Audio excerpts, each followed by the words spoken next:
Chris, 20, had spent most of the past few years lost in video games. Hours turned into days, days into weeks, and suddenly he realized he had mastered every virtual world, but none of that mastery translated into real life. Sitting in his small apartment, controller in hand, he paused the game and stared at the ceiling.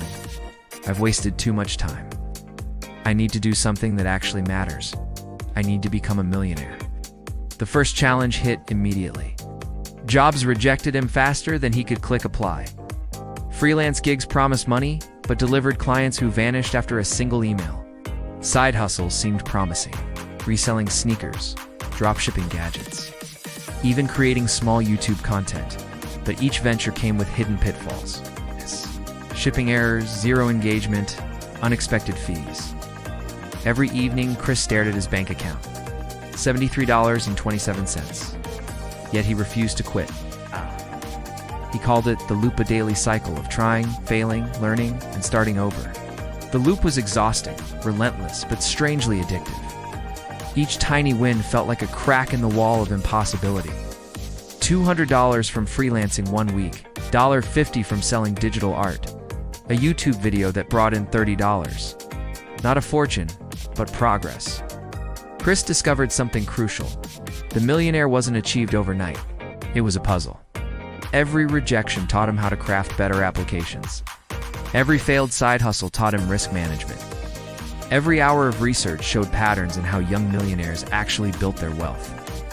Slowly, a strategy emerged. Combined consistent side hustles, high-income gigs, and content creation that shared his journey with others. Then came the breakthrough. On a rainy Tuesday, after weeks of tweaking, experimenting, and failing, his YouTube video about his side hustle experiments went semi-viral. Subscribers grew, ad revenue climbed, and an AI tool he sold online brought in a few $100s. It wasn't a million yet, but it was the first sign that the loop had a way out. And for the first time in his life, Chris felt certain of one thing: he could do it. Not because the path was easy, far from it, but because he had finally realized that every failure, every sleepless night, every rejection, and every tiny win had been preparing him for this moment. The loop wasn't a trap, it was a teacher. He could see it now, the countless mornings he had woken up exhausted, but refused to quit the evenings spent researching, learning, and experimenting the moments of doubt that had almost broken him all. Of it had built a foundation stronger than any degree, stronger than luck. He wasn't just chasing money, he was building resilience, creativity, and a vision for a life he could truly call his own. A spark ignited in him, steady and unwavering.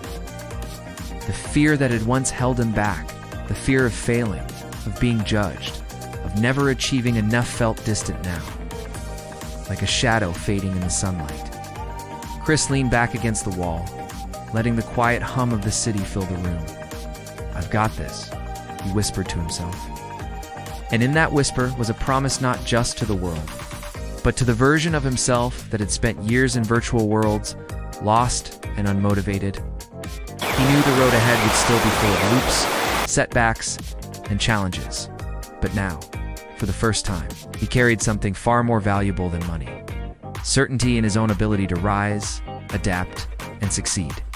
With that certainty, the world suddenly felt wide open, filled with possibilities he was finally ready to chase.